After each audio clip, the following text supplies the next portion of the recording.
আল্লাহ তাআলা যাদেরকে ভালোবাসেন তাদের নাম, তাদের গুণাবলী, তাদের ক্যারেক্টারিস্টিক্স, অ্যাট্রিবিউটস আল্লাহ তাআলা কালামুল্লাহ মাজিদে উল্লেখ করেছেন যে তিনি কাদেরকে ভালোবাসেন। তার আগে আপনারা একটু উত্তর করে আমাকে বলেন তো যে আমরা আল্লাহর ভালোবাসা পেতে চাই কি চাই না? সবাই চাই না? এটাই আজকে আমাদের আলোচনার টপিক, যে যাদেরকে আল্লাহ ভালোবাসেন। আমরা আজকের এই চমৎকার সন্ধ্যায় জেনে নিব যে আল্লাহ তাআলা কাদেরকে পছন্দ করেন এবং কাদেরকে ভালোবাসেন। এবং প্রিয় ভাই এবং বোনেরা, আল্লাহ তাআলার ভালোবাসা অর্জন এটা মানব জীবনের সবচাইতে বড় সৌভাগ্যের বিষয়। কি বলেন? আমরা যদি প্রেসিডেন্টের কাছের লোক হই, প্রধানমন্ত্রীর যদি কাছের লোক হই, যদি আমরা জানি যে পিএম আমাকে ভালোবাসে, প্রেসিডেন্ট আমাকে ভালোবাসে, কেমন লাগবে? ভাল লাগবে। আর যদি আমরা এটা জানতে পারি যে রব্বে কারিম আল্লাহ রব্বুল ইজ্জা ওয়াল জালাল তিনি আমাকে ভালোবাসেন, কেমন লাগবে আমাদের? এই ভালোবাসাকে আমরা বলে বোঝাতে পারবো? পারবো না। এটাই আমরা চাই, এটাই আমাদের জীবনের টার্গেট, কামনা, ঠিক কিনা?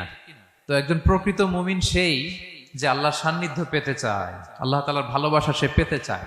এবং মজার ব্যাপার হচ্ছে আল্লাহ তাআলা সুস্পষ্ট স্টেটমেন্টের মাধ্যমে কালামুল্লাহ মাজিদে তিনি জানিয়ে দিয়েছেন তিনি কাদেরকে কাদেরকে ভালোবাসেন। আজকের এই আলোচনায় আমরা সেটাই জানার চেষ্টা করব যে বিশেষ কিছু গুণে গুণান্বিত ব্যক্তি আছে যারা এই সৌভাগ্যের অধিকারী, যাদেরকে আল্লাহ তাআলা ভালোবাসেন বলে তিনি কোরআনে জানিয়েছেন। আমরা যেন সেই সমস্ত গুণগুলো আমাদের নিজেদের মধ্যে ধারণ করতে পারি। আল্লাহ তাআলা আমাদের তৌফিক দান করুন। আমরা সবাই আওয়াজ করে পড়ে আমিন। প্রিয় ভাই এবং বোনেরা, শুরুতেই একটা ইন্ট্রোডাক্টরি কথা বলে রাখি, ভূমিকা কথা মূল আলোচনায় যাওয়ার আগে। সেটা হচ্ছে আমাদের প্রত্যেকের মনে রাখতে হবে যে আল্লাহ তাআলা ভালোবাসা পাওয়ার প্রধান শর্ত হচ্ছে রাসূল সাল্লাল্লাহু আলাইহি ওয়াসাল্লামকে ভালোবাসা, তার অনুসরণ করা। This is the first and foremost reminder tonight. আজকের প্রথম রিমাইন্ডার এটা যে আমরা যে আল্লাহর ভালোবাসা পেতে চাই, এটার প্রধানতম শর্ত হচ্ছে আল্লাহ রাসূল সাল্লাল্লাহু আলাইহি ওয়াসাল্লামের অনুসরণ করতে হবে। ওনার অনুসরণ বাদ দিয়ে আল্লাহর ভালোবাসা কোশ্চিনকালেও পাওয়া যাবে না। যে আয়াত দিয়ে, সূরাত আলে ইমরানের 31 নম্বর আয়াত দিয়ে আমি আমার আলোচনা শুরু করেছিলাম, এই আয়াতে আল্লাহ তাআলা খুব স্পষ্ট করে বলছেন, কুল ইন কুনতুম তুহিব্বুনাল্লাহা ফাত্তাবিউনি ইউহিব্বুকুমুল্লাহ। হে নবী, আপনি বলে দিন যে ওহে আমার উম্মতেরা, যদি তোমরা আল্লাহকে ভালোবাসতে চাও তাহলে ফাত্তাবিউনি, আমি নবীর অনুসরণ করো, তাহলে ইউহিব্বুকুমুল্লাহ, আল্লাহ তাআলা স্বয়ং তোমাদেরকে ভালোবাসতে শুরু করে দিবেন। বিশ্বনবীর ভালোবাসা ছাড়া, বিশ্বনবীকে অনুসরণ করা ছাড়া আল্লাহর ভালোবাসা কোশ্চিনকালেও পাওয়া যাবে। কাজী নজরুল ইসলাম খুব চমৎকার করে ওনার কবিতায় লিখেছেন, আল্লাহকে যে পাইতে চায় হাজরাতের অনুসরণে, আরশ কুরসি লৌহ কালাম না চাইতে পেয়েছে সে, রসুল নামের রশি ধরে যেতে হবে খোদার ঘরে, নদী তরঙ্গে যে পড়েছে ভাই দরিয়াতে সে আপনি মেশে, হাজরাতের অনুসরণে আরশ কুরসি লৌহ কালাম না চাইতে পেয়েছে সে। সুবহানাল্লাহ পড়েন। রাসূল সাল্লাল্লাহু আলাইহি ওয়াসাল্লামের অনুসরণের মধ্য দিয়ে আল্লাহ তাআলার ভালোবাসাটা অর্জন করতে হবে। এর বাইরে যে আল্লাহ তাআলার ভালোবাসা কোশ্চিনকালেও পাওয়া যাবে না। এবং রাসূল সাল্লাল্লাহু আলাইহি ওয়াসাল্লাম ঠিক যতটুকু করেছেন ঠিক অতটুকুই করতে হবে, এর চেয়ে বেশি করা যাবে না। রাসূল সাল্লাল্লাহু আলাইহি ওয়াসাল্লামের চাইতে কি বেশি মুত্তাকি হওয়া সম্ভব? সবাই বলেন নাই। রাসূল সাল্লাল্লাহু আলাইহি ওয়াসাল্লামের চাইতে বেশি বুজুর্গ হওয়া সম্ভব? ওনার চাইতে বেশি আল্লাহওয়ালা হওয়া সম্ভব? ওনার চাইতে বেশি আল্লাহ তাআলার কাছে প্রিয় ব্যক্তিত্ব হওয়া সম্ভব না, কোশ্চিনকালেও না, অসম্ভব।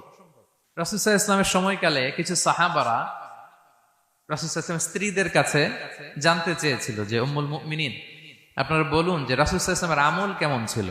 আমরা তো মসজিদে দেখি, বাইরে দেখি, ঘরে ওনার আমল কেমন আমাদের জানতে বড্ড মনে চায়। তো রাসূল সাল্লাল্লাহু আলাইহি ওয়াসাল্লামের স্ত্রীরা বললেন যে উনি এমন এমন আমল করেন, এইভাবে নফল রোজা রাখেন, শেষ রাতে তাহাজ্জুদ পড়েন, এইভাবে তাসবিহ পড়েন, কোরআন তেলাওয়াত করেন, জিকির করেন। তো হাদিসে এসেছে যে কাআন্নাহুম তাকাল্লুহা, তাদের কাছে এটা কেমন যেন কম মনে হইল। তারা একটা বড় এক্সপেকটেশন নিয়ে আসছিল, মানে বিশাল একটা, রাসূল সাল্লাল্লাহু আলাইহি ওয়াসাল্লাম সব নবীদের নবী, না জানে কি আমল করে ঘরের ভিতরে। কিন্তু যখন রাসূল সাল্লাল্লাহু আলাইহি ওয়াসাল্লাম স্ত্রীদের কাছে শুনলো এই এই আমল তিনি করেন ঘরের ভিতরে, ওনারা হতাশ। হায় রে, ভাবছিলাম এত এত আমল করে, এই মাত্র এরকম আমল করে, এগুলো তো আমরাও করি। কান্নাহুম তাকাল্লুহা, হাদিসে এসছে ওনাদের কাছে এটা খুব কম মনে হইলো। তো তারা একে অপরকে বলতে লাগলো যে এর কারণ হচ্ছে কদ গুফিরা লাহু মা তাকাদ্দামা মিন যামবিহি ওয়া মা তাআখার। আল্লাহ তাআলা তো রাসূল সাল্লাল্লাহু আলাইহি ওয়াসাল্লামের আগের পরের সব গুনাহ মাফ করে দিয়েছে। ওনার তো আদতে কোনো গুনাহই নাই, কিন্তু আল্লাহ তাআলার ঘোষণা হচ্ছে নবী হে, আপনার আগের পরের সব গুনাহ আমি মাফ করে দিলাম। তো সাহাবারা বলতেছেন এর কারণ হচ্ছে ওনার কোনো গুনাহই নাই, সব মাফ, এজন্য ওনার কম করলেও হয়, আমাদের তো এত কম করলে চলবে না। কথা বুঝতে পেরেছেন? তো ওনারা ভাবলো যে না, আমাদের তো আমল বাড়াইতে হবে। তো কি করতে হবে? একজন বলল আমি সারা রাত নামাজ পড়বো, আমি আর ঘুমাবো না। এখন থেকে সারা রাত কি করব? নামাজ পড়বো, আমি আর ঘুমাবো না। আরেকজন বলল তাহলে আমি সারা বছর রোজা রাখবো, রোজা ভাঙবো না, সারা বছর টানা রোজা, যেহেতু বেশি বেশি করতে হবে।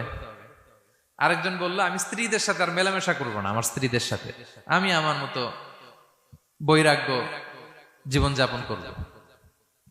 তো এই কথা যখন রাসূল সাল্লাল্লাহু আলাইহি ওয়াসাল্লাম শুনলেন, রাসূল সাল্লাল্লাহু আলাইহি ওয়াসাল্লাম ওনাদেরকে ডেকে পাঠালেন, ডেকে বললেন আনতুমুল্লাযীনা কুলতুম কাযা ওয়া কাযা, তোমরা কি এমনটা এমনটা বলছো? তারা ভয়ে বলতেছে ইয়া রাসূলুল্লাহ, জি আমরা তো এরকম করে ফেলছি, বলে ফেলছি। তখন রাসূল সাল্লাল্লাহু আলাইহি ওয়াসাল্লাম বললেন ওয়াল্লাহি ইন্নী লা আখশাকুম লিল্লাহি ওয়া আতকাকুম লাহু, আল্লাহর শপথ করে বলছি আমি তোমাদের মধ্য থেকে আল্লাহকে সবচেয়ে বেশি ভয় পাই, আমি সবচেয়ে বড় মুত্তাকি, আমার চেয়ে বেশি কেউ আল্লাহকে ভয় পেতে পারে না। তা আমি সবচেয়ে বড় মুত্তাকি, আমি সবচেয়ে বেশি আল্লাহর প্রিয় ভাজন, আমি আল্লাহর সবচেয়ে বেশি ভয় পাই, এরপরেও আমি রাতে ঘুমাই আবার নামাজও পড়ি, সোম বৃহস্পতিবারে রোজা রাখি, বাকি দিনগুলোতে আমি খাই, আমার তো 11 জন স্ত্রী, আমি সবার সাথে মেলামেশা করি, কই স্ত্রী মেলামেশায়, রোজা রাখা না রাখায়, রাতে ঘুম এবং তাহাজ্জুদ, এই যে ব্যালেন্স করে যে আমি জীবন পরিচালনা করি, এতে আমার মুত্তাকি হইতে তো কোনো সমস্যা হয়নি। আমি শ্রেষ্ঠ নবীর এই মর্যাদা অক্ষুণ্ণ রাখতে তো আমার সমস্যা হয়নি, কিন্তু তোমাদের সমস্যা কোথায়? তখন তিনি একটা অসাধারণ উক্তি করেছিলেন, তিনি বলেছিলেন ফামান রাগিবা আন সুন্নতি ফালাইসা মিন্নি, যে আমার সুন্নতকে অবজ্ঞা করে, মানে আমার যে পন্থা এটা অনুসরণ না করে অন্য কিছু যে করতে চায়, ফালাইসা মিন্নি, সে আমার দলভুক্ত নয়। আল্লাহু আকবার! কি ভারসাম্যবোধ, কি ব্যালেন্সড লাইফস্টাইল, কি পরিমিতি বোধ তিনি আমাদের শিখিয়েছেন। তাহলে বোঝা গেল সারা রাত ইবাদত করলেই ওইটা শ্রেষ্ঠ ইবাদত হয় না। কারণ রাসূল সাল্লাল্লাহু আলাইহি ওয়াসাল্লাম ঘুমাতেন আবার ইবাদত করতেন, স্ত্রীদের সাথে মিলতেন, সামাজিক কাজ করতেন, মাঝে মাঝে নফল রোজা রাখতেন, মাঝে মাঝে অনেকদিন রাখতেন না। This is balance, this is Islam. এবং এর চেয়ে শ্রেষ্ঠ ইসলাম আর হতে পারে না। তার মানে বোঝা গেল রাসূল সাল্লাল্লাহু আলাইহি ওয়াসাল্লামের চাইতে যদি এক কাঠি বেশি বোঝেন আপনি, এটা ইসলাম হবে? এটা হবে বাড়াবাড়ি, ঠিক কি না? রাসূল সাল্লাল্লাহু আলাইহি ওয়াসাল্লাম যেমনটি করেছেন ঠিক তেমনটি করার নাম ইসলাম। এবং এভাবেই আল্লাহ তাআলার ভালোবাসা পাওয়া সম্ভব, এছাড়া পাওয়া সম্ভব। তাহলে মূল আলোচনায় যাওয়ার আগে এটা হচ্ছে ইন্ট্রোডাক্টরি পয়েন্ট 1, যে আল্লাহ তাআলার ভালোবাসা পাওয়ার 1 নাম্বার শর্ত হচ্ছে রাসূল সাল্লাল্লাহু আলাইহি ওয়াসাল্লামের অনুসরণ। তার চেয়ে যদি বেশি ইবাদত করেন ওইটা ইসলাম নয়, তার চেয়ে বেশি বুজুর্গি দেখাইতে গেলে ওইটা বুজুর্গি নয়।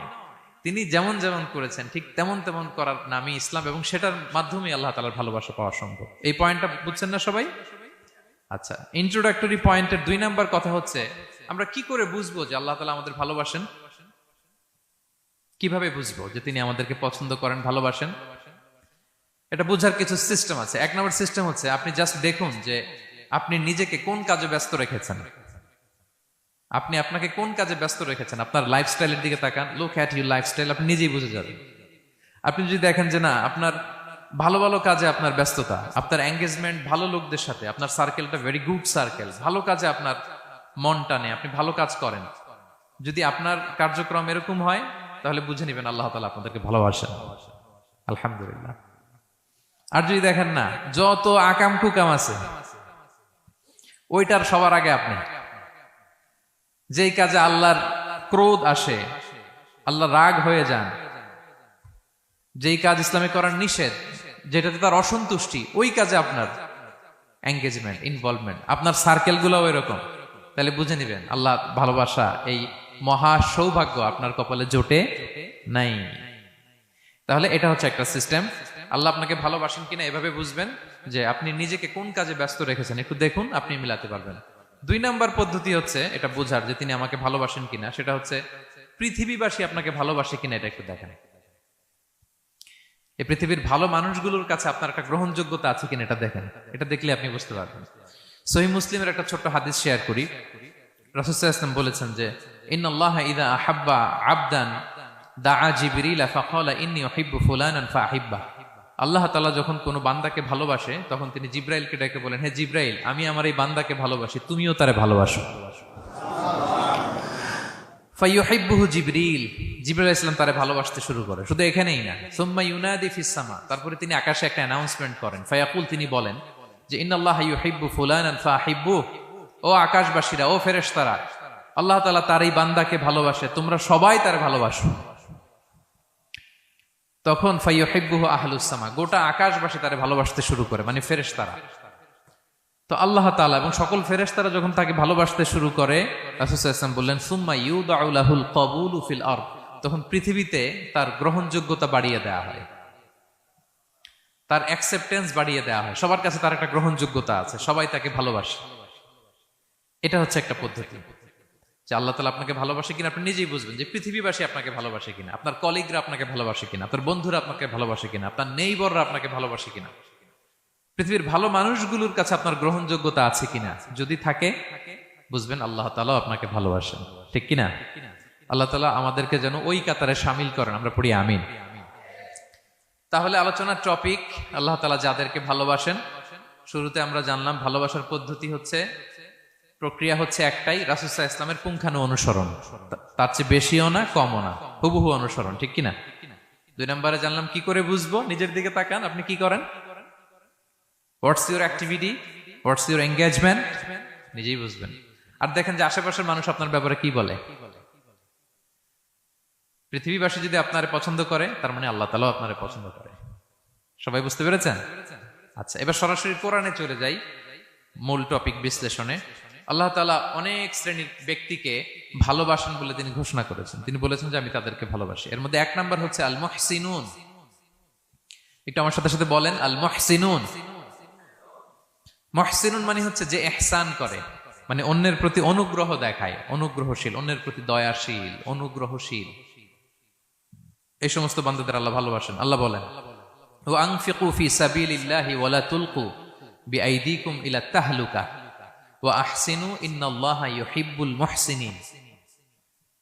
তিনি বলেন যে তোমরা আল্লাহর রাস্তায় দান করো আর নিজেরা নিজেদেরকে ধ্বংসের মুখে ঠেলে দিও না, আর তোমরা ইহসান করো অন্যের প্রতি, কারণ ইন্নাল্লাহা ইউহিব্বুল মুহসিনিন, আল্লাহ তাআলা মুহসিনিনদের ভালোবাসেন, মানে যারা অন্যের প্রতি অনুগ্রহ দেখায়, অন্যের প্রতি দয়া পরবশ, তাদেরকে আল্লাহ ভালোবাসেন। সুবহানাল্লাহি ওয়া বিহামদিহি। তাহলে পেয়ে গেলাম, মিলায় নেন যে অন্যের প্রতি সফট কর্নার, অন্যের প্রতি দয়া, অনুকম্পা, হেল্পিং হ্যান্ড, হেল্প করার মানসিকতা, অন্যের দুঃখে কাদা, এই মাইন্ডসেট, এই মেন্টালিটি আমাদের আছে কিনা একটু মিলিয়ে নেন। না থাকলে রিমাইন্ডার হিসেবে নেন যে আমরাও যেন মুহসিনুনদের কাতারে শামিল হতে পারি। ইহসান এটা অনেক বড় তবকার একটা আমল।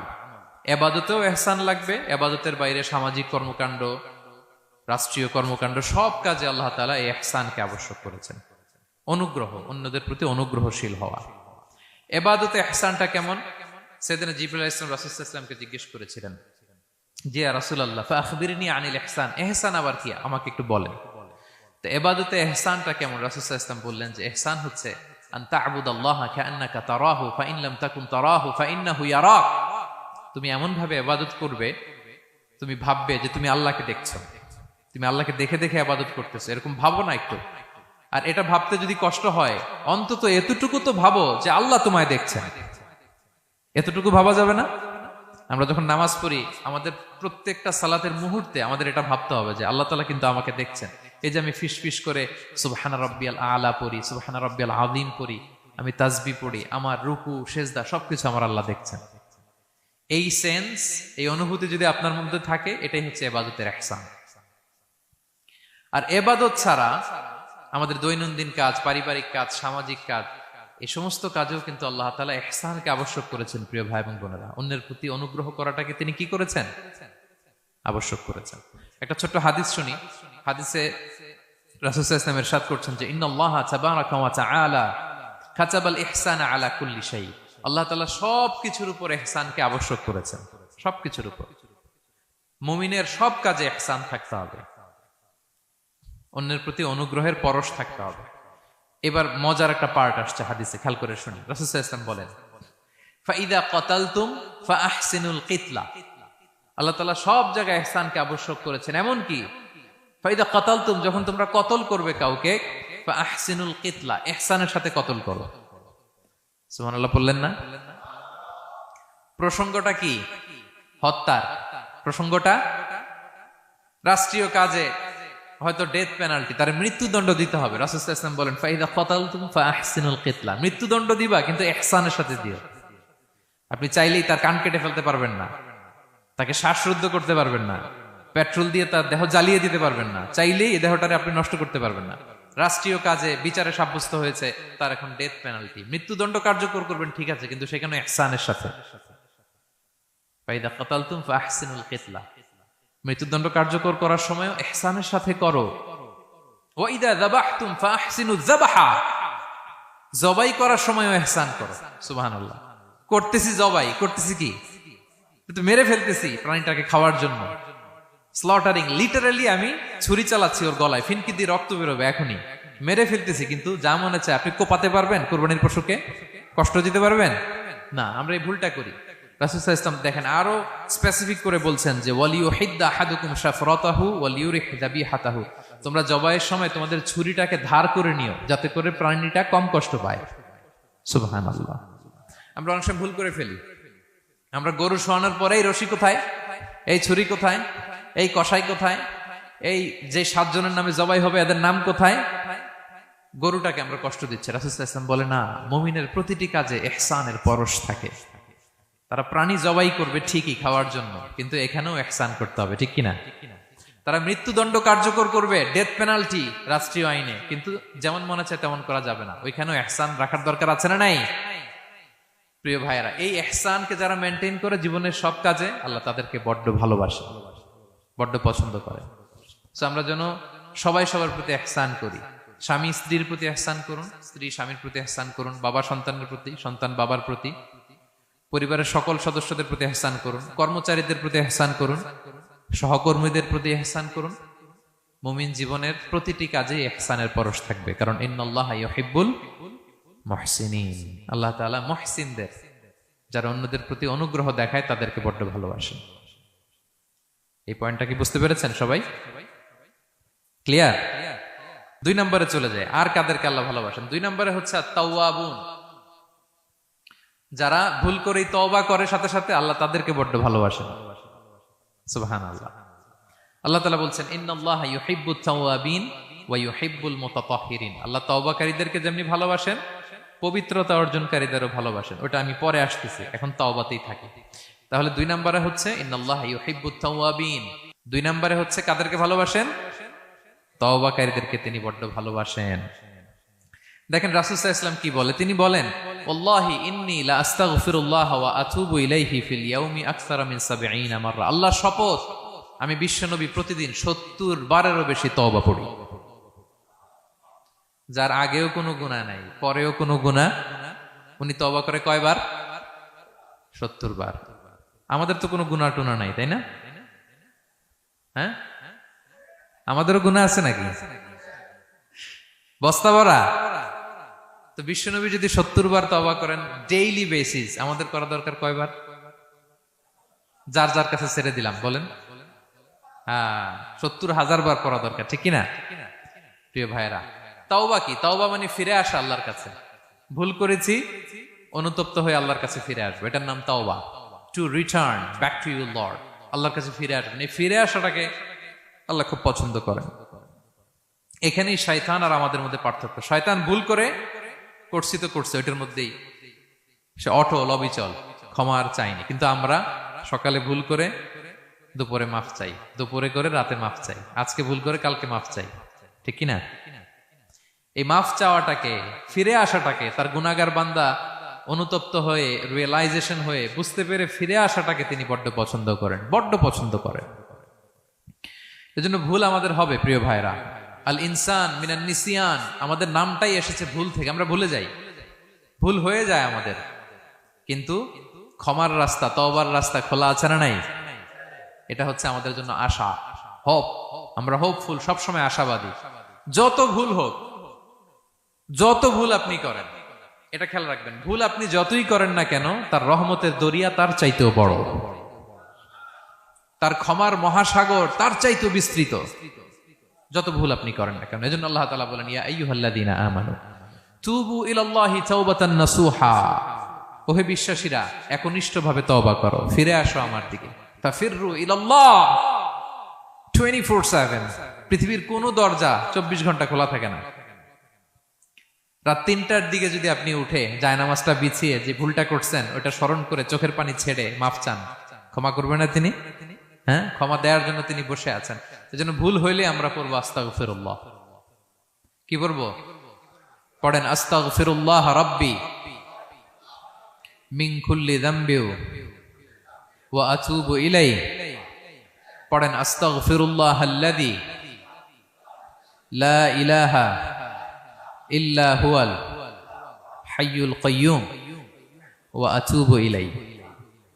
এটা পড়ে আল্লাহর কাছে ফিরে আসবেন, অনুতপ্ত হবেন, আল্লাহ ভুল করে ফেলেছে, আল্লাহ তুমি ক্ষমা করো, আল্লাহ তুমি ক্ষমা করো, আল্লাহ আমরা ভুল করে ফেলেছি। ভুল সবাই করে, কে না করে? হ্যাঁ, কুল্লু ইবনে আদম খাত্তা।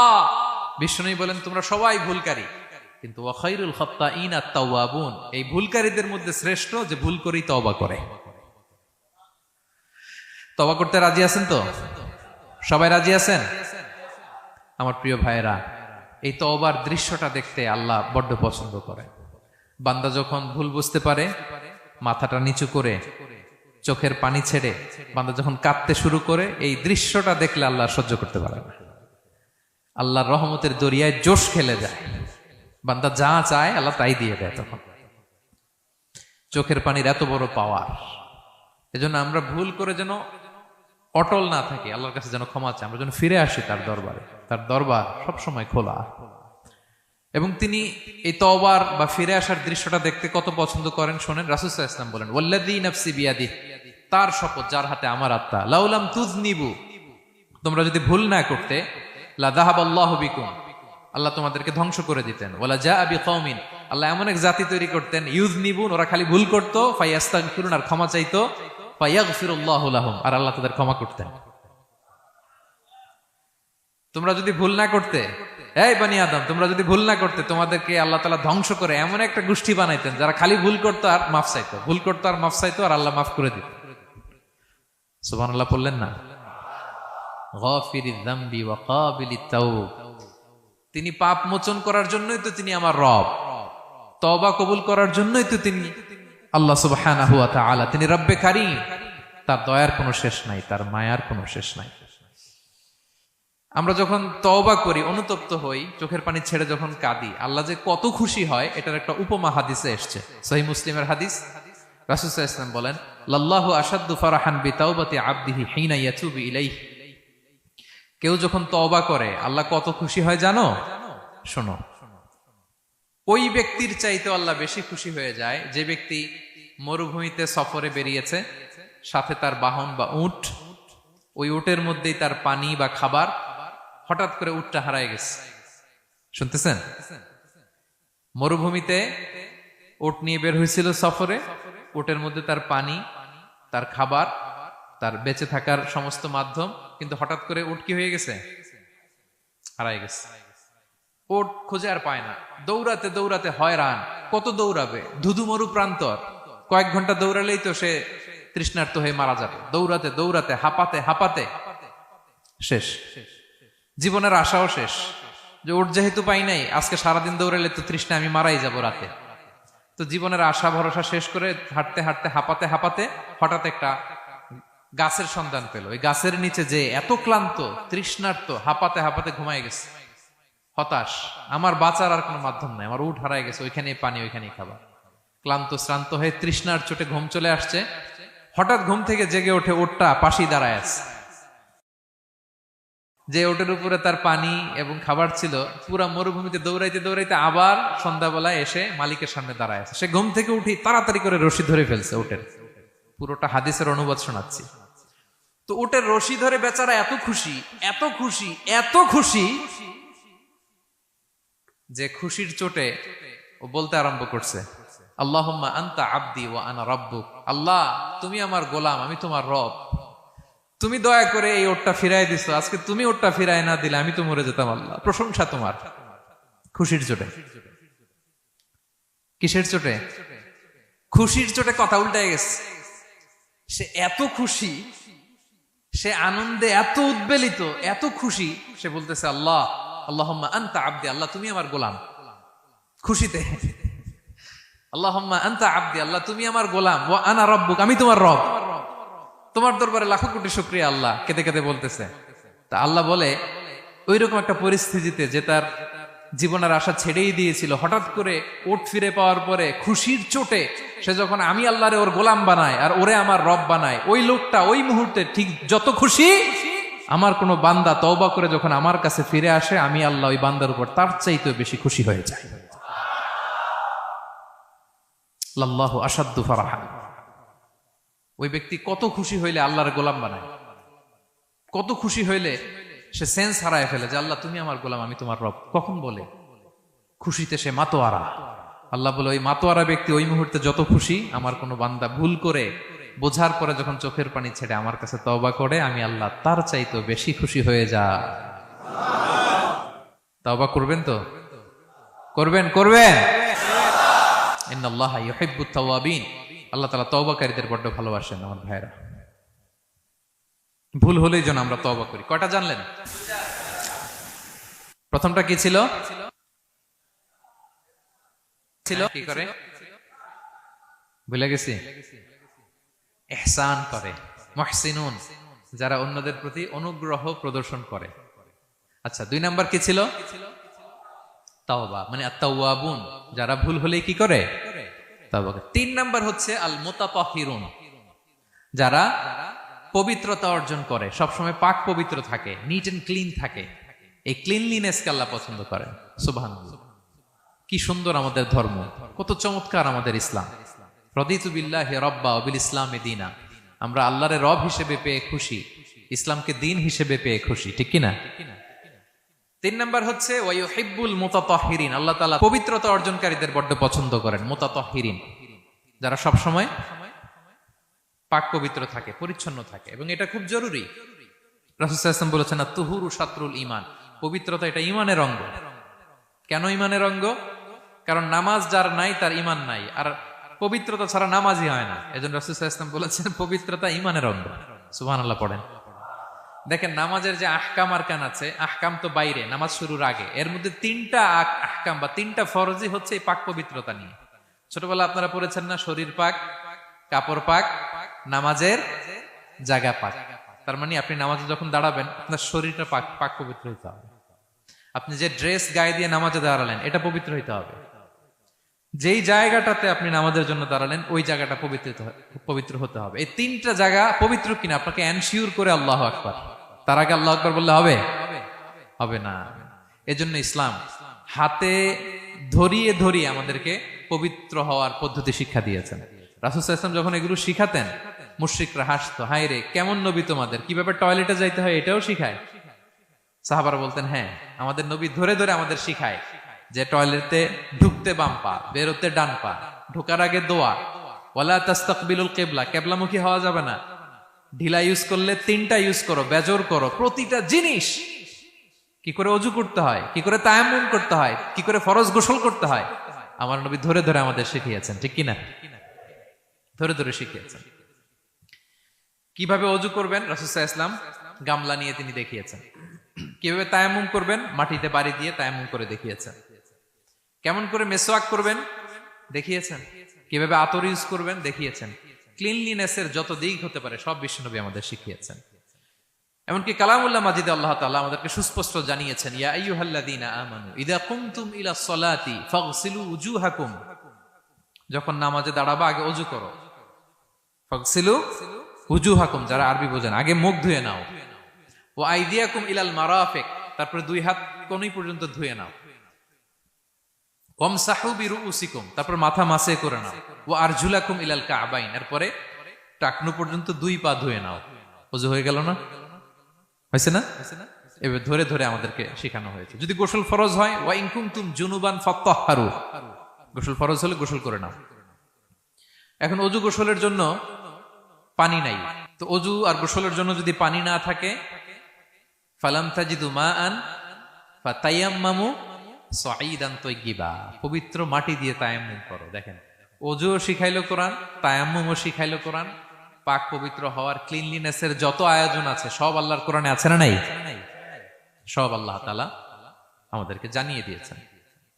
এবং আম্মা জান আয়েশা রাদিয়াল্লাহু তাআলা আনহা আল্লাহ রাসূল সাল্লাল্লাহু আলাইহি ওয়াসাল্লামকে জিজ্ঞেস করেছিলেন, ইয়া রাসূলুল্লাহ, কিয়ামতের দিন এত নবীর উম্মত, কোটি কোটি মানুষ, আপনি আপনার উম্মতকে চিনবেন কি করে?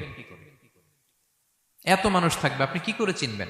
রাসূল সাল্লাল্লাহু আলাইহি ওয়াসাল্লাম বললেন, ইন্না উম্মতি ইয়াতুনা ইয়াউমাল কিয়ামাতি গুররাম মুহাজ্জালিনা মিন আসারিল wudu। তিনি বললেন, অজুর চিহ্ন দেখে আমি আমার উম্মত চিনব। আমার যে সমস্ত উম্মতেরা অজু করে নামাজ পড়েছে, অজুর পানি তাদের গায়ের যেই যেই জায়গায় লেগেছে, এই জায়গাগুলো কিয়ামতের দিন রেডিয়াম বাতির মতো জল জল জল জল করে জ্বলতে থাকবে। আমি এটা দেখে চিনে ফেলবে আমার উম্মত, নামাজি, পাক্কা নামাজি। আল্লাহু আকবার। এবং অতিরিক্ত পবিত্রতা অর্জনের জন্য কিছু সাহাবীদেরকে আল্লাহ স্পেশালি কোরআনে অ্যাপ্রিশিয়েট করেছেন। তারা হচ্ছে মসজিদে কোবা পল্লীর আশেপাশে যে সাহাবারা, তারা অতিরিক্ত পবিত্রতা অর্জন করতেন। আল্লাহ তাআলা বলেন, ফিহি রিজালুন ইউহিব্বুনা আন ইয়াতাতাহহারু। এই মসজিদে কোবার আশেপাশে এমন কিছু মুসল্লি আছে যারা পছন্দ করে পবিত্রতা অর্জন করতে, বেশি পবিত্রতা অর্জন করতে তারা পছন্দ করে। আর ওয়াল্লাহু ইউহিব্বুল মুত্তাহিরিন, আল্লাহ তাআলা অতিরিক্ত পবিত্রতা অর্জনকারীকে ভালোবাসেন, পছন্দ করেন। সুবহানাল্লাহ পড়েন। তো তাদের প্রশংসা যখন আল্লাহ তাআলা কোরআনে করলেন, বিষ্ণু সাল্লাল্লাহু আলাইহি ওয়াসাল্লাম তাদেরকে ডাকলেন, বললেন, ও কোবাপল্লীর সাহাবীরা, ঘটনা কি? তোমাদের নাম বিশেষভাবে আল্লাহ তাআলা কোরআনে উল্লেখ করেছে যে ফিহি রিজালুন ইউহিব্বুনা আন ইয়াতাতাহহারু। কি তোমাদের এমন গুণ? তোমরা কিভাবে পবিত্রতা অর্জন করো? তারা বলতে আরম্ভ করলো যে নাতাওয়াদ্দাউ লিস-সালাহ, আমরা নামাজের সময় ওযু করি, ওয়া নাগতাসিলু মিনাল জানাবা, গোসল ফরজ হলে গোসল করি, ওয়া নাস্তানজি বিল মা, আর পানি দিয়ে ইস্তেনজা করি। সুবহানাল্লাহ। এই পানি দিয়ে ইস্তেনজা করাটা আল্লাহ পছন্দ করেছেন। ওনাদের সময় ওনারা পানি দিয়ে ইস্তেনজা করতো না, পাথর দিয়ে, ঢিলা দিয়ে তারা ক্লিন হয়ে যেত। এর কারণ হচ্ছে তাদের খাদ্য প্রক্রিয়াটা এমন ছিল, ড্রাই ফ্রুট খেত তো, খেজুর, গোশত, রুটি, তো তাদের স্টুলটা ওইরকম হইতো। আরবের লোকদের অনেকের এই স্টুলটা এরকম হয়। যেমন আমাদের যখন কখনো কোষ্ঠকাঠিন্য হয়, তখন দেখবেন যে আমাদেরও এরকম হয়। তা আমরা যখন স্টুল পাস করি, তখন আমাদের এই পায়ুপথটা মূলত বেরিয়ে আসে, স্টুল পাস করে আবার পায়ুপথ আমাদের দেহের ভেতরে চলে যায়। ফলে যখন কারো কোষ্ঠকাঠিন্য হয়, তখন দেখা যায় যে তারা টিস্যু ইউজ করা লাগে না। আমাদেরও কখনো কখনো এরকম হয় না? হয়। তো ওনাদের সারা বছর একই রুটিন, ওনাদের আসলে টিস্যু ইউজ করা লাগে না, ওনাদের স্টুলটাই এরকম। কিন্তু এরপরেও ওই সাহাবারা এক্সট্রা পানি ইউজ করতেন। আমরা যেমনি কল ঘোরালেই পানি, ওই সময় পানি এত অ্যাভেলেবল ছিল না, সপ্তাহে একদিন গোসল করার সুযোগ পেতেন। পানি মানে এটা গোল্ডের মতো দাম, ডায়মন্ডের মতো দাম পানি মরুভূমিতে। তো তারা বলে, ওয়ানাস্তানজি বিল মা, আমরা পানি জমিয়ে রাখি, সেই পানি দিয়ে ইস্তেনজা করি। রাসূল সাল্লাল্লাহু আলাইহি ওয়াসাল্লাম বললেন, ক্বালা ফাহুয়া যাক ফাআলাইকুমু, তাহলে এটাই সেই কারণ, এটাই সেই কারণ, এজন্যই আল্লাহ তাআলা স্পেশালি কোরআনের ভেতরে তোমাদের নাম তুলে দিয়েছেন। পড়েন সুবহানাল্লাহ। তা আমরা যেন এই পবিত্রতাকে গুরুত্ব দেই প্রিয় ভাইয়েরা, কারণ আল্লাহ তাআলা তিনি বলছেন, ইন্নাল্লাহা ইউহিব্বুত তাওয়াবিন, তিনি তাওবাকারীদের যেমনি ভালোবাসেন, ওয়া ইউহিব্বুল মুতাতাহহিরিন, তিনি পবিত্রতা অর্জনকারীদেরকে ভালোবাসেন। আমরা যেন ওযু করার সময় খুব ভালোভাবে করি। রাসূল সাল্লাল্লাহু আলাইহি ওয়াসাল্লাম যখন বললেন অজুর পানি যেখানে লাগে ওটা জল জল করে জ্বলবে, তো আবু হুরায়রা রাদিয়াল্লাহু তাআলা আনহু হাত তো ধুইতে হয় কোনি পর্যন্ত, উনি এতটুকু ধুইতেন। উনি বলতেন যে কিয়ামতের দিন আমার হাত এতটুকু পর্যন্ত জল জল করবে। কি মাইন্ডসেট ওনাদের, সুবহানাল্লাহ বিহামদিহি। সো আমরা যেন এই ক্লিনলিনেসের সর্বোচ্চ নাজরানা পেশ করি, সর্বোচ্চটা যেন আমরা সবসময় মেসওয়াক করা, পারফিউম ইউজ করা, অজু গোসল যেন আমরা করি। ফলে আমরা মুতাতাহহিরিন, পবিত্রদের অন্তর্ভুক্ত হতে পারবো। আর আল্লাহ তাআলা পবিত্রদের বড্ড ভালোবাসেন। বুঝতে পেরেছেন? তাহলে 1 নম্বরে মুহসিনুন, যারা ইহসান করে, 2 নম্বরে যারা তাওবা করে, 3 নম্বরে যারা পবিত্র থাকে, 4 নম্বরে আল মুত্তাকুন, যারা আল্লাহ তাআলাকে ভয় পায়। আল্লাহ তাআলা বলছেন, বালা মান আওফা বিআহদিহি ওয়াত্তাকা ফাইন্নাল্লাহা ইউহিব্বুল মুত্তাকিন, হ্যাঁ, যারা ওয়াদা রাখে, আল্লাহকে ভয় করে, আল্লাহ তাআলা এই মুত্তাকিদের বড্ড ভালোবাসে। মুত্তাকি অর্থাৎ আল্লাহ সচেতনতা, আল্লাহ ভীরুতা যাদের ভেতরে আছে, যে কোনো পরিস্থিতিতে তারা ভাবে যে আল্লাহ তাআলা আমাকে দেখছেন, এই সেন্স, এই অনুভূতি যার মধ্যে আছে সে মুত্তাকি। তা আমরা মানুষের সামনে যেভাবে যেরকম সৎ থাকি, আমরা যদি মানুষের চক্ষুর আড়ালেও সৎ থাকি তাহলে আমরা মুত্তাকি। বুঝতে পেরেছেন? মুত্তাকির তাকওয়ার অনেক সংজ্ঞা আছে, অনেক সংজ্ঞা। সবচেয়ে সহজ সংজ্ঞা হচ্ছে মানুষের সামনে আমরা যতটা ভালো, আমার প্রাইভেট লাইফেও যদি আমি ততটা ভালো হই তাহলে আমি মুত্তাকি। একটু যোগ বিয়োগ দিয়ে নেন নিজের সাথে নিজে, যে আমি পাবলিকলি যতটা ভালো প্রাইভেটলি ততটা ভালো কিনা। যদি হই তো আমি মুত্তাকি। ওমরে ফারুক রাদিয়াল্লাহু তাআলা আনহু একবার উবাই ইবনে কাবকে বললেন, ইয়া উবাই, মা হুয়া তাকওয়া? আল্লাহ কোরআনে এত তাকওয়ার কথা বলেছেন, তাকওয়াটা কি? উনি প্রশ্নের উত্তর না দিয়ে উনিও প্রশ্ন করলেন। উনি বললেন, হাল সালাকতা তরিকান দা শাউক? ইয়া আমিরাল মুমিনিন, আপনি কি কখনো মরুভূমিতে কাঁটাযুক্ত রাস্তা দিয়ে হেঁটেছেন? উনি বললেন, হেঁটেছি। তো কিভাবে হেঁটেছেন? দেখেন কেমনে উত্তর দেয় এক সাহাবী আরেক সাহাবীকে। যেখানে যে রাস্তায় কাঁটা আছে, ক্যাকটাস আছে, গুলমলতা, কিভাবে হেঁটেছেন? তিনি বললেন, ইজতাহাদতু ওয়া তাশাম্মারতু, আমি আমার জুব্বা পাগড়ি খুব আঁটোসাঁটো করে কাপড়টা উপরের দিকে টেনে এমন সাবধানে হেঁটেছি যাতে ক্যাকটাসের কাঁটা আমার গায়ে না লাগে। এই পথটা পাড়ি দিতে খুব সাবধানে, খুব প্রিকশন নিয়ে, এক্সট্রা কশন নিয়ে আমি পার হয়েছি। উবাই ইবনে কাব বললেন, হাদা হুয়া তাকওয়া, এটাই তো তাকওয়া। এই তো বুঝে গেছেন আপনি। আপনি একটু আগে প্রশ্ন করছেন তাকওয়া কি, এটাই তাকওয়া। বলে, তাই নাকি? তিনি বললেন, হ্যাঁ। তো তিনি বললেন, দুনিয়ার চলতি পথে ডানে বায়ে এরকম অনেক পাপের হাতছানি আপনাকে স্পর্শ করতে চাইবে। ওই যে কাঁটাযুক্ত রাস্তা দিয়ে আপনি যেভাবে সাবধানে, কাঁটা যাতে গায়ে না লাগে, খুবই প্রিকশন নিয়ে হেঁটেছেন, এই দুনিয়ার পুরো জার্নিটা যদি এইভাবে চালাতে পারেন তাইলেই আপনি মুত্তাকি। সুবহানাল্লাহি ওয়া বিহামদিহি। আল্লাহ তাআলা বলেন, যাদের মধ্যে এই তাকওয়ার সেন্স আছে আমি তাদেরকে ভালোবাসি। তাকওয়া হচ্ছে কেউ না দেখলেও আল্লাহ দেখেন, এই অনুভূতি। সবার চোখ ফাঁকি দেয়া গেলেও একজনের চোখ ফাঁকি দেয়া যায় না। তিনি কে? এই অনুভূতির নাম হচ্ছে তাকওয়া। আল্লাহ বলেন, ইন্না আকরামাকুম ইনদাল্লাহি আতকাকুম, তোমাদের মধ্যে সবচাইতে আল্লাহর কাছে সম্মানিত ব্যক্তি যার মধ্যে আল্লাহর ভয় বেশি। নাকি আল্লাহ বলছে তোমাদের মধ্যে যে সবচেয়ে বড় বিলিয়নিয়ার সে আল্লাহর কাছে সম্মানিত, দেখতে বেশি সুন্দর সে সম্মানিত, যার জনবল আছে, অর্থবল আছে, লোকবল আছে না। তাকওয়া, তাকওয়া হচ্ছে ক্রাইটেরিয়া। যার তাকওয়া বেশি সে আমার কাছে সম্মানিত। এবং আল্লাহ তাআলা বলেন, ওয়া মাইয়াত্তাকিল্লাহা ইয়াজআল লাহু মাখরাজা ওয়া ইয়ারযুকহু মিন হাইসু লা ইয়াহতাসিব, যে আল্লাহকে সবসময় ভয় পাবে, যে মুত্তাকি, সে কোথাও জীবনে আটকাবে না, কোথাও আটকাবে না। জীবনে কোনো বিপদ আসলে একটা ওয়ে আউট, একটা এক্সিট। মালয়েশিয়াতে তো বলে কেলুয়ার। মালয়েশিয়া কি বলে? এই জীবনে কোথাও আটকাবেন না, আটকাইলেই একটা কেলুয়ার পেয়ে যাবেন। কেলুয়ারের ব্যবস্থা করে দিবে কে? ব্যবস্থা করে দিবেন। আর এমন জায়গা থেকে তিনি রিজিকের বন্দোবস্ত করবেন আপনি কল্পনাও করেন নাই। সুবহানাল্লাহি বিহামদিহি। তাহলে 4 নম্বরে মুত্তাকুন, যারা আল্লাহকে ভয় করে আল্লাহ তাদেরকে ভালোবাসেন। আমরা যেন মুত্তাকিদের কাতারে শামিল হতে পারি। আল্লাহ তুমি তৌফিক দাও। প্রিয় ভাইরা আমার, 5 নম্বরে হচ্ছে আল মুতাওয়াক্কিলুন, যারা আল্লাহর উপর তাওয়াক্কুল করে। আল্লাহ বলে, ফাইদা আযামতা ফাতাওয়াক্কাল আলাল্লাহ ইন্নাল্লাহা ইউহিব্বুল মুতাওয়াক্কিলিন।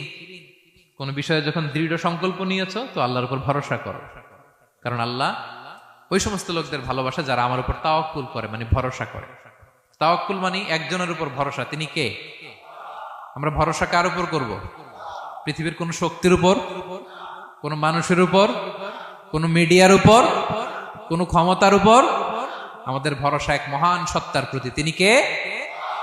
সবসময় আমরা আল্লাহর উপর ভরসা রাখি এবং প্রতিটি মুহূর্তে যেন আমরা আল্লাহর উপর তাওয়াক্কুল করি। রাসূল সাল্লাল্লাহু আলাইহি ওয়াসাল্লাম এটা আমাদের শিখিয়েছেন। এমনকি ঘর থেকে বেরোলেও যেন আমরা আল্লাহর উপর তাওয়াক্কুল করি, বিশ্বনবী শিখিয়েছেন। তিনি ঘর থেকে বেরোলেই পড়তেন, বিসমিল্লাহি তাওয়াক্কালতু আলাল্লাহ লা হাওলা ওয়ালা কুওয়াতা ইল্লা বিল্লাহ। পড়েন আপনারা, আল্লাহর উপর, আল্লাহর নামে, আল্লাহর উপর তাওয়াক্কুল করে বেরোলাম, এটা পড়ে বেরোবেন। আর প্রতিদিন লম্বা একটা দোয়া পড়তেন, আল্লাহুম্মা ইন্নী আউযু বিকা আন আযিল্লা আও উযাল্লা আও আদিল্লা আও উদাল্লা আও আযলিমা আও উযলামা আও আজহালা আও ইউজহালা আলাই। চমৎকার দোয়া, চমৎকার দোয়া। এটা পরে তিনি বেরোতেন। তো এই তাওয়াক্কুল যারা করে, আল্লাহর উপর ভরসা রাখে, আল্লাহ তাদেরকে বড্ড পছন্দ করেন। এখন তাওয়াক্কুলটা কি? তাওয়াক্কুল নিয়ে আমাদের সমাজে অনেক মিস আন্ডারস্ট্যান্ডিং আছে। প্রিয় ভাইরা আমার, তাওয়াক্কুল হচ্ছে কর্ম শেষে ফলাফলের জন্য আল্লাহর উপর নির্ভর করা। মনোযোগ দিয়ে শুনুন, আই রিপিট, আমি আবারও বলছি, কর্ম শেষে আগে কি কর্ম, কর্ম শেষে ফলাফলের জন্য কার উপর নির্ভর করা। এখন আপনি কর্ম বাদ দিয়ে দিলেন, কিছু করলেন না, আর বললেন আল্লাহ ভরসা, যা করে আল্লাহ, আল্লাহ ভরসা, তাওয়াক্কালতু আলাল্লাহ হয়েছে? এটা আপনার মন গড়া কথা হয়েছে, এটা তাওয়াক্কুল হয়নি। ইসলামী তাওয়াক্কুল হচ্ছে আপনি আপনার সাধ্যের সবটুকু করবেন, করার পরে ফলাফল কি আসবে, ফলাফল কি আমার হাতে, কার হাতে? এই জন্য আপনি আল্লাহর উপর তাওয়াক্কুল করবেন, কিন্তু কাজ বাদ দেয়া যাবে না। অনেকে নিজেদের অপারগতা, দুর্বলতা, কর্মহীনতা আর অলসতাকে তাওয়াক্কুল বানায় ফেলছে। কাজ করতে মনে চায় না, অলসতা, কয় তাওয়াক্কুল করলাম। বলেন তো এটা তাওয়াক্কুল হয়েছে? না। এই অপারগতা, অলসতার নাম তাওয়াক্কুল নয়। তাওয়াক্কুল মানে হচ্ছে কোনো কাজের পরিকল্পনা করা, এরপরে পরিকল্পনা বাস্তবায়নের উপায় খুঁজে বের করা এবং নানা কিছুর সহযোগিতা নিয়ে সেটা বাস্তবায়নের প্রাণান্তকর চেষ্টা করা, সব করা, আপনার রোল প্লে করা। আপনার রোল প্লে করা শেষ, এরপর কর্ম শেষে ফলাফলের জন্য আপনি আল্লাহর উপর তাওয়াক্কুল করবেন।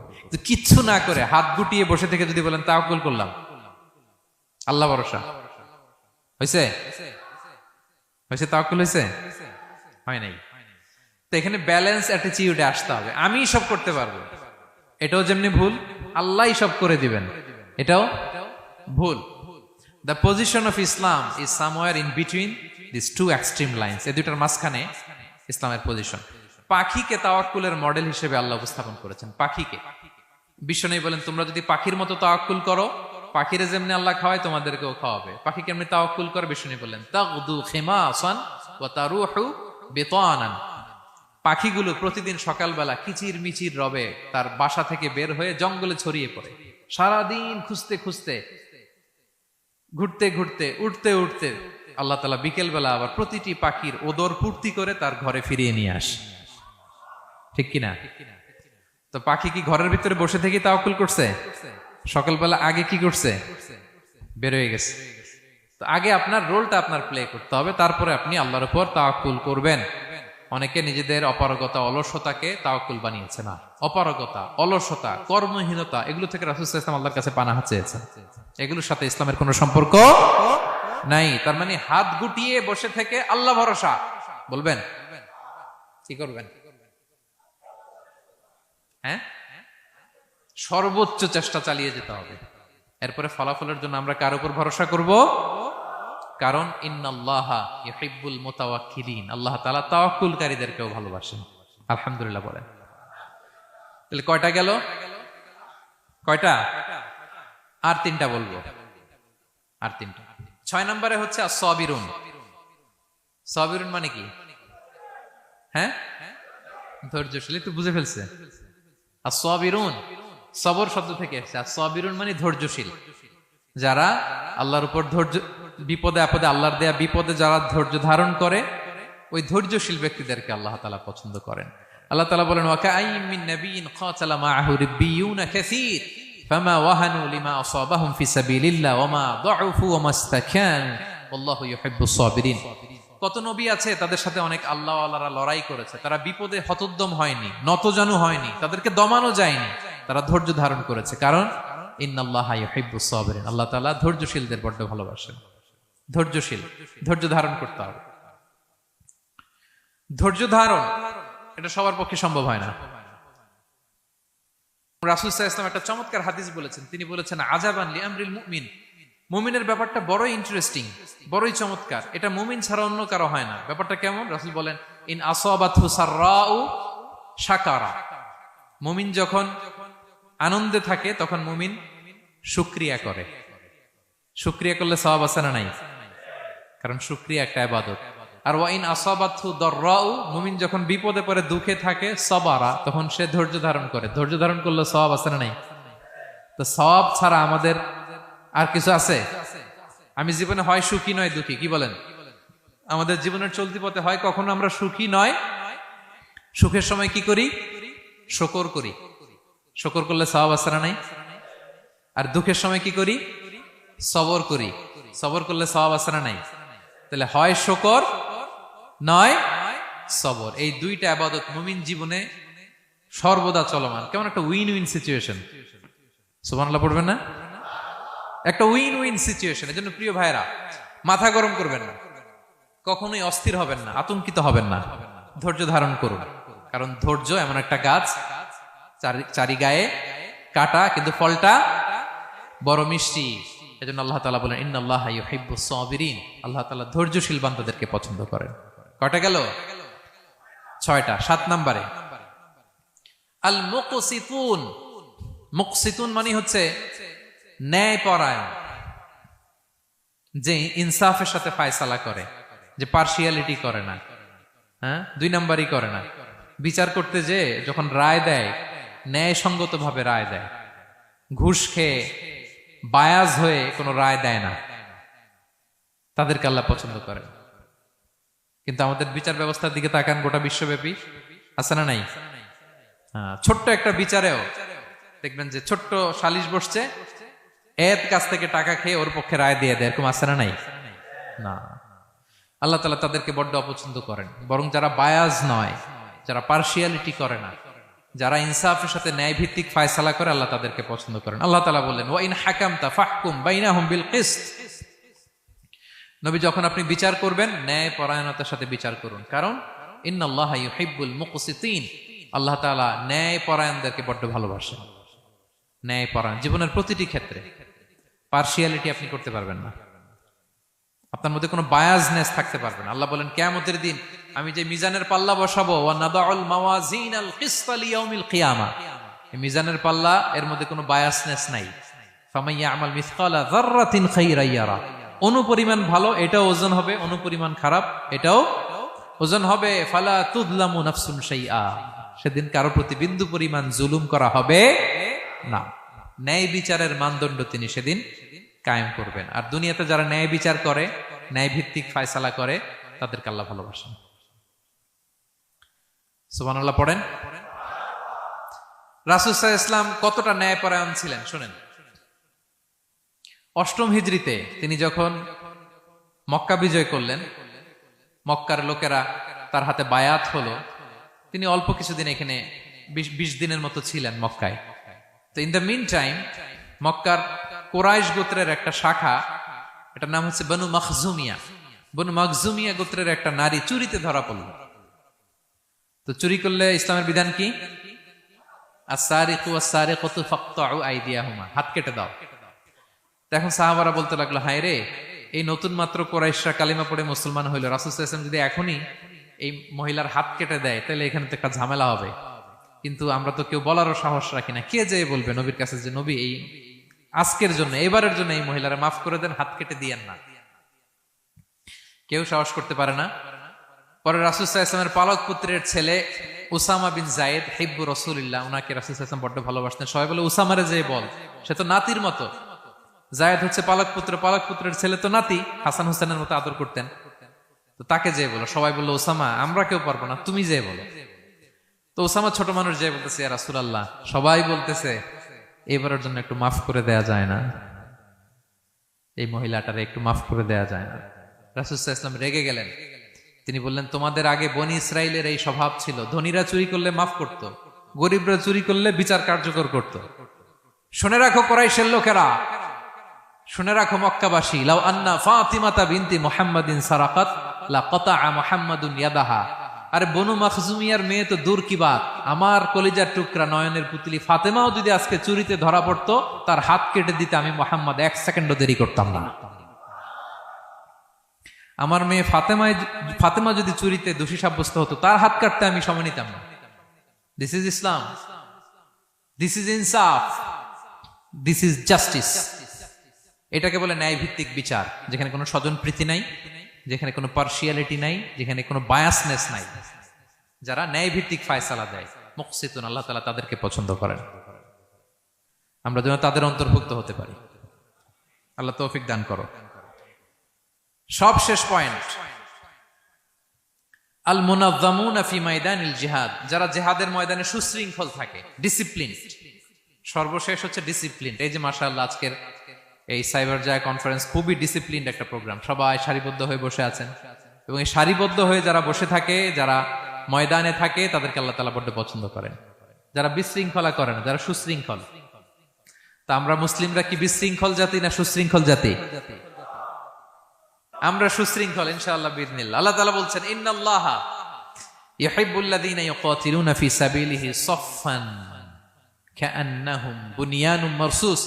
আল্লাহ ওই বান্দাদের ভালোবাসেন যারা জিহাদের ময়দানে সফফান, সফফান মানে সারিবদ্ধ, কাতারে কাতার, এবং এমন কাতার কাআন্নাহুম বুনিয়ানুম মারসুস, যেন এটা মজবুত একটা সীসা ঢালাই করা প্রাচীর। সুবহানাল্লাহ। সাহাবারা নামাজের কাতারে পায়ের সাথে পা লাগিয়ে দাঁড়াতেন, কাদের সাথে কাঁধ লাগিয়ে দাঁড়াতেন। পিছন থেকে বিশ্বনবীর অ্যাটাক করতে গেল 10 মিনিট লাগবে। সব সাহাবাদেরকে আক্রমণ করে বিশ্বনবী পর্যন্ত পৌঁছাতে তাদের অনেক সময় লেগে যাবে, এমন সীসা ঢালা প্রাচীরের মতো তারা পেছনে দাঁড়াতেন। সুবহানাল্লাহ। তো যারা জিহাদের ময়দানে সুশৃঙ্খল ভাবে দাঁড়ায়, ডিসিপ্লিন ম্যানারে, ওয়েল অ্যারেঞ্জড ম্যানারে, ওয়েল অর্ডার্ড ম্যানারে, আল্লাহ তাআলা তাদেরকে বড্ড পছন্দ করেন। আর যারা বিশৃঙ্খলা করে তাদেরকে আল্লাহ পছন্দ করেন না। এবং আপনি দেখেন বিষ্ণু ইসা ইসলামের যুদ্ধগুলোর মধ্যে 5 ভাগে তিনি ভাগ করতেন যুদ্ধকে। মাঝখানে হচ্ছে একটা ডিপার্টমেন্ট, ডানে মাইমানা, বায়ে মাইসারা, সামনে মুকাদ্দেমা, পেছনে খালফ। এইভাবে 5টা ডিসিপ্লিনড ওয়েতে তিনি ব্যাটালিয়ন ভাগ করে সামনে আগাতেন। এবং বিশ্বনবীর নেতৃত্বে সাহাবীদের মাধ্যমে যে শক্তিশালী সামরিক সংগঠনটি গড়ে উঠেছিল, গোটা বিশ্বকে চূর্ণ বিচূর্ণ করে দিয়েছে। উনার পরে 4 খলিফা, উনাদের নেতৃত্বে তাদের এমন ব্যাটালিয়ন গড়ে উঠেছে, শতাব্দী পর শতাব্দী তাদের সামনে দাঁড়ানোর মতো সক্ষমতা পৃথিবীর কোন সেনাবাহিনীর ছিল না। সুবহানাল্লাহ। সাফফান কাআন্নাহুম বুনিয়ানুম মারসুস, সীসা ঢালা প্রাচীরের মতো যুদ্ধের ময়দানে তারা সুশৃঙ্খল ভাবে দাঁড়াতো। তো যারা জীবনের সব ক্ষেত্রে এরকম ডিসিপ্লিন, সুশৃঙ্খল, তাদেরকে আল্লাহ ভালোবাসে। এখন আপনারা কি সুশৃঙ্খল থাকতে চান, নাকি শুধু এই আজকের প্রোগ্রাম